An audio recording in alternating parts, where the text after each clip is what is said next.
Hi all. Rhonda ബേണിൻ്റെ 28 days magic പ്രാക്ടീസിൻ്റെ 10ാമത്തെ ദിവസമാണ് നമ്മളിന്നിവിടെ പ്രാക്ടീസ് ചെയ്യാൻ പോകുന്നത്. ഇന്ന് നമ്മൾ പ്രാക്ടീസ് ചെയ്യാൻ പോകുന്നത് നമുക്ക് സേവനങ്ങൾ ചെയ്ത എല്ലാവർക്കും വേണ്ടിയുള്ള നന്ദി പ്രകടനത്തിലേക്കാണ്. നന്ദി അർപ്പിക്കുന്നതിനേക്കാൾ അടിയന്തരമായി മറ്റൊരു കടമയും നമുക്ക് ഇല്ല. നമ്മുടെ മുഴുവൻ ഹൃദയത്തോടെയും മറ്റൊരാൾക്ക് എന്ത് നൽകിയാലും അത് 100 മടങ്ങായി നമ്മളിലേക്ക് തിരിച്ചെത്തുമെന്ന് ആത്മീയ പഠനങ്ങൾ വരെ പറയുന്നു. അതുകൊണ്ട് മറ്റുള്ളവരിൽ നിന്നും സ്വീകരിക്കുന്ന എന്തിനും നന്ദി പറയേണ്ടത് അടിയന്തരമായ ഒന്നാണെന്ന് മാത്രമല്ല, അത് നിങ്ങളുടെ ജീവിതം മെച്ചപ്പെടുത്തുന്നതിന് സുപ്രധാനവുമാണ്. നന്ദി ഒരു ശക്തമായ ഊർജ്ജ കലവറയാണ്. നന്ദിയുടെ ഊർജ്ജം തിളങ്ങുന്ന മാന്ത്രിക പൊടി പോലെയാണെന്ന് നിങ്ങൾ കരുതുന്നുവെങ്കിൽ, നിങ്ങൾ സ്വീകരിച്ച എന്തിൻ്റെയും പേരിൽ ആർക്കെങ്കിലും നിങ്ങൾ നന്ദി അർപ്പിക്കുന്നുവെങ്കിൽ യഥാർത്ഥത്തിൽ നിങ്ങൾ ആ തിളങ്ങുന്ന മാന്ത്രിക പൊടി അവരുടെ മേൽ വിതറുകയാണ്. മാന്ത്രിക പൊടിയിലെ ശക്തമായ പോസിറ്റീവ് എനർജി നിങ്ങൾ വിതറുന്നത് ആരുടെ മേലാണോ അവരെ അത് ബാധിക്കുന്നു. പ്രതിദിനം നിരവധി പേരുമായി നമ്മൾ സമ്പർക്കം പുലർത്തുന്നുണ്ട്. അത് ഫോണിലൂടെ ആകാം, ഇമെയിൽ വഴിയാകാം, നേർക്ക് നേരെയുമാകാം. ജോലി സ്ഥലത്തോ റെസ്റ്റോറൻറ്റിലോ എവിടെ വേണമെങ്കിലും, ബസ്സിലോ ട്രെയിനിലോ എവിടെ വെച്ചും ആളുകളെ കണ്ടുമുട്ടാം. പലപ്പോഴും നമ്മൾ ബന്ധപ്പെടുന്ന വ്യക്തികൾ നമ്മുടെ നന്ദി അർഹിക്കുന്നവരാകാം. എന്തെന്നാൽ നമ്മൾ അവരിൽ നിന്ന് എന്തെങ്കിലുമൊക്കെ സേവനങ്ങൾ സ്വീകരിക്കുന്നുണ്ട്.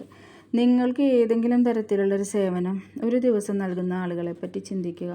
ഉദാഹരണത്തിന് സ്റ്റോറുകളിലും റെസ്റ്റോറൻറ്റുകളിലും ജോലി ചെയ്യുന്നവർ, ടാക്സി ഡ്രൈവർമാർ, കസ്റ്റമർ സർവീസിലുള്ളവർ, ശുചീകരണ തൊഴിലാളികൾ, അങ്ങനെ സേവന വിഭാഗത്തിൽ ജോലി ചെയ്യുന്ന നിങ്ങളെ സേവിക്കാൻ അവരെ തന്നെയാണ് സമർപ്പിക്കുന്നത്. നിങ്ങൾ അവരുടെ സേവനം സ്വീകരിക്കുന്നു. അവരുടെ സേവനത്തിന് പകരമായി നിങ്ങൾ നന്ദി അർപ്പിക്കുന്നില്ലെങ്കിൽ നിങ്ങൾ കൃതജ്ഞതാരഹിതമായിരിക്കുന്നുവെന്ന് മാത്രമല്ല, നല്ല കാര്യങ്ങൾ നിങ്ങളുടെ ജീവിതത്തിലേക്ക് വരുന്നതിനെ നിങ്ങൾ തടയുക കൂടിയാണ് ചെയ്യുന്നത്. നമ്മുടെ ഗതാഗതം സുരക്ഷിതമായി കൊണ്ടുപോകുന്ന മെയിൻ്റനൻസ് ജോലിക്കാരെ പറ്റി ചിന്തിക്കുക. വൈദ്യുതി, വെള്ളം, ഗ്യാസ്, റോഡുകൾ തുടങ്ങിയ സേവന മേഖലയിലെ ജീവനക്കാരെ പറ്റിയും ഓർക്കുക. അങ്ങനെ നിങ്ങൾ ഒരു കഫേയിലോ റെസ്റ്റോറൻറ്റിലോ ഇരിക്കുമ്പോൾ ഭക്ഷണം വിളമ്പുന്ന ഓരോരുത്തർക്കും മനസ്സിൽ നന്ദി പറഞ്ഞ് മാന്ത്രിക പൊടി വിതറുക. അതിപ്പോൾ മേശ വൃത്തിയാക്കുന്ന ആളായാലും, മെനു നൽകുന്നതോ ഓർഡർ എടുക്കുന്നയാളോ, വെള്ളം ഗ്ലാസ്സിൽ നിറയ്ക്കുന്നയാളോ, ഭക്ഷണം വിളമ്പുന്നതോ ബില്ല് നൽകുന്ന ആരായാലും ഓരോ തവണയും നന്ദി പറയാൻ ഓർക്കുക. നിങ്ങളൊരു റെസ്റ്റോറൻറ്റിലോ സൂപ്പർ മാർക്കറ്റിലോ പോയാൽ നിങ്ങളുടെ ആവശ്യങ്ങൾ അനുസരിക്കുന്നയാൾക്കും ഫലവ്യഞ്ജനങ്ങൾ പൊതിഞ്ഞ് നൽകുന്നയാൾക്കും നന്ദി എന്ന് പറഞ്ഞ് മാന്ത്രിക പൊടി വിതറുക. നിങ്ങൾ വിമാനത്തിൽ യാത്ര ചെയ്യുകയാണെങ്കിൽ ചെക്ക് ഇൻ ചെയ്യുന്നിടത്ത് ഉദ്യോഗസ്ഥർ, സെക്യൂരിറ്റി, ടിക്കറ്റ് പരിശോധകർ, അങ്ങനെ വിമാനത്തിലേക്ക് നിങ്ങളെ സ്വീകരിക്കുന്ന ക്യാബിൻ ക്രൂ എന്നിവരിലും മാന്ത്രിക പൊടി വിതറി നന്ദി എന്ന് പറയുക. വിമാനത്തിൽ നിങ്ങൾക്കായി സേവനം ചെയ്യുന്ന ക്യാബിൻ ജീവനക്കാർക്ക് എല്ലായ്പ്പോഴും നന്ദി പറയുക. നിങ്ങൾക്ക് പാനീയങ്ങൾ നൽകുന്നതും നിങ്ങളുടെ പാത്രം എടുത്തു മാറ്റുന്നതും അവശിഷ്ടങ്ങൾ നീക്കം ചെയ്യുന്നതും അവരാണ്. വിമാനത്തിൽ യാത്ര ചെയ്യുന്നതിന് വിമാന കമ്പനിയും ജീവനക്കാരും പൈലറ്റും നിങ്ങൾക്ക് നന്ദി പറയുന്നു. അപ്പോൾ വിമാനത്തിൽ നിന്ന് പുറത്തിറങ്ങുമ്പോൾ നിങ്ങളും അവർക്ക് നന്ദി പറയുക. ഓരോ തവണയും വിമാനം ടേക്ക് ഓഫ് ചെയ്യുമ്പോഴും നിങ്ങളുടെ ലക്ഷ്യസ്ഥാനത്ത് ലാൻഡ് ചെയ്യുമ്പോഴും നന്ദി പറയുക. നിങ്ങൾക്ക് പറക്കാൻ കഴിയുന്ന യാഥാർത്ഥ്യം പൂർണ്ണമായും അത്ഭുതകരമാണ്. നിങ്ങൾക്കൊപ്പം ജോലി ചെയ്യുന്ന സഹപ്രവർത്തകരോട് എപ്പോഴും നന്ദിയുള്ളവരായിരിക്കണം. അവർ നിങ്ങളെ സഹായിക്കുന്ന ക്ലർക്കുമാർ, റിസപ്ഷനിസ്റ്റുകൾ, ക്യാൻറ്റീൻ ജീവനക്കാർ, ക്ലീനർമാർ, അങ്ങനെ നിങ്ങളോടൊപ്പമുള്ള സഹപ്രവർത്തകർ ആരുമാകട്ടെ, അവരോട് നന്ദി ഉണ്ടായിരിക്കണം. നന്ദി എന്ന് പറഞ്ഞ് അവരുടെ എല്ലാവരുടെയും മേൽ മാന്ത്രികപ്പൊടി വിതറുക.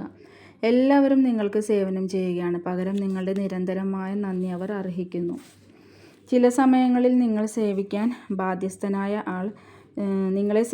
ബാധ്യസ്ഥനായ ആൾ നിങ്ങളോട് മോശമായി പെരുമാറുകയോ നിങ്ങൾ അർഹിക്കുന്ന സേവനം നൽകാതിരിക്കുകയോ ചെയ്യാം. ഇത്തരം സന്ദർഭങ്ങളിലും നന്ദി പ്രകാശിപ്പിക്കുക എന്നത് അത്യധികം വെല്ലുവിളി ഉയർത്തുന്നതായിരിക്കും. എന്നാൽ മറ്റൊരാളുടെ സ്വഭാവത്തിനനുസരിച്ചായിരിക്കരുത് നിങ്ങളുടെ നന്ദി പ്രകാശനം. എന്ത് തന്നെയായാലും നന്ദിയോടെ ഇരിക്കുക. എന്ത് തന്നെ സംഭവിച്ചാലും നിങ്ങളുടെ ജീവിതത്തിൽ മാന്ത്രികത തിരഞ്ഞെടുക്കുക.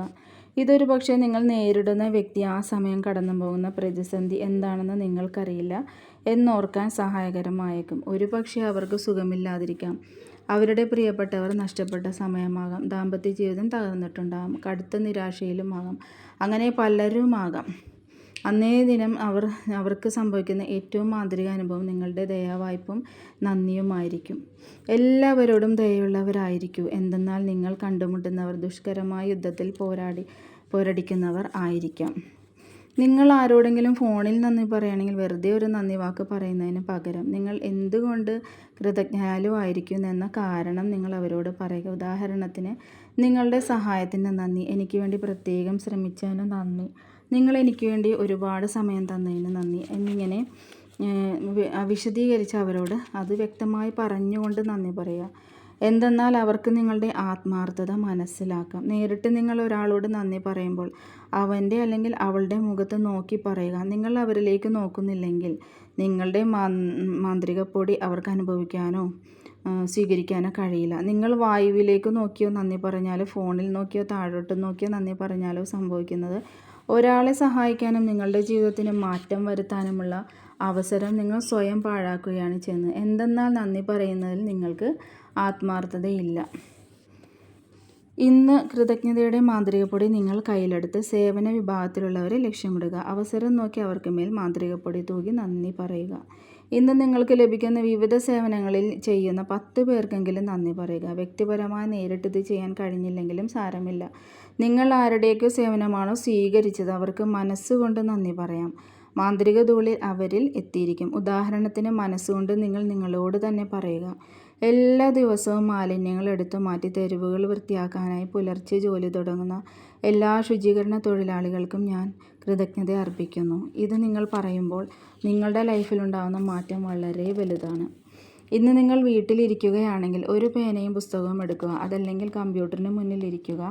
എന്നിട്ട് പതിവ് രീതി വിട്ട് സേവന വിഭാഗത്തിലുള്ളവർക്ക് നിങ്ങളെ സഹായിച്ച സന്ദർഭങ്ങൾ മനസ്സിലൊന്ന് ഓർക്കുക. ഇതൊരു പക്ഷേ നിങ്ങളുടെ പ്രശ്ന പരിഹാരത്തിനായി ശ്രമിച്ച ഏതെങ്കിലും വ്യാപാര രംഗത്തുള്ള ആളുമാകാം, ഫോണിലൂടെയുള്ള സഹായകമാകാം, ലോക്കൽ സ്റ്റോർ അസിസ്റ്റൻറ്റുമാരാകാം, മാലിന്യങ്ങൾ എടുക്കുന്നവരോ ഉൽപ്പന്നങ്ങൾ റീസൈക്ലിംഗ് ചെയ്യുന്ന കമ്പനികളോ വരെയാകാം. സേവന രംഗത്തെ ആളുകൾ നിങ്ങളെ സഹായിച്ച 10 സന്ദർഭങ്ങളുടെ പട്ടിക തയ്യാറാക്കുക. ഓരോരുത്തരിലേക്കും മാന്ത്രിക ധൂളി അയച്ച് നന്ദി പറയുക. ഇന്ന് നിങ്ങൾക്ക് ഗുണകരമായ സേവനം ചെയ്ത 10 പേർക്ക് മേൽ നന്ദി വിതറുക. നേരിട്ടോ മനസ്സുകൊണ്ടോ അവരുടെ സേവനത്തിന് നന്ദി പറയുക. അവരോടും അവർ ചെയ്ത സേവനത്തോട് അത്യധികം നന്ദി ഉള്ളിൽ നിന്ന് പ്രകാശിപ്പിക്കുക. നിങ്ങളുടെ ലൈഫിലെ വരുന്ന മാജിക്ക്, പറഞ്ഞറിയിക്കാൻ പറ്റാത്തതായ മാജിക്കാണ് നിങ്ങളുടെ ലൈഫിലേക്ക് വരാൻ പോകുന്നത്. ഇതെല്ലാം നമ്മൾ ദിനേന ഓരോ മനുഷ്യരിലും കടന്നു പോകുന്ന അനുഭവങ്ങളാണ്. ഇപ്പോൾ നമ്മൾ പറഞ്ഞുകൊണ്ടിരിക്കുന്ന എല്ലാ കാര്യങ്ങളും. പക്ഷേ നമ്മൾ ഇന്ന് വരെ ചെയ്യാത്ത കാര്യങ്ങളായിരിക്കും ഇങ്ങനെയുള്ളവരോട് നന്ദി പറയുക എന്നത്. ഒരു ഓട്ടോയിൽ കയറിയാൽ ആ ഓട്ടോക്കാരന് വരെ നന്ദി പറയുക. എന്തായാലും നിങ്ങളെല്ലാവരും ഈ പ്രാക്ടീസ് മുടങ്ങാതെ ചെയ്യാൻ ശ്രമിക്കുക. ഒരു 10 മിനിറ്റ് അല്ലെങ്കിൽ ഒരു 1/4 മണിക്കൂർ പോലും വേണ്ട ഈ പ്രാക്ടീസ് ചെയ്യാനായിട്ട്. നിങ്ങളുടെ മനസ്സിൽ നന്ദി എന്ന വികാരം നിറയുമ്പോൾ നിങ്ങളുടെ ലൈഫ് നന്ദി കൊണ്ട് നിറയാനുള്ള അവസരങ്ങൾ യൂണിവേഴ്സ് വർദ്ധിപ്പിച്ചു കൊണ്ടേയിരിക്കും. എല്ലാവർക്കും ഒരുപാട് അനുഗ്രഹങ്ങളും ഐശ്വര്യങ്ങളും നേരുന്നു. എൻ്റെ ചാനൽ ഇതുവരെ സബ്സ്ക്രൈബ് ചെയ്യാത്തവരാണെങ്കിൽ സബ്സ്ക്രൈബ് ചെയ്യുക, ലൈക്ക് ബട്ടൺ അമർത്തുക. നാളെ വീണ്ടും കാണാം. Bye bye, take care.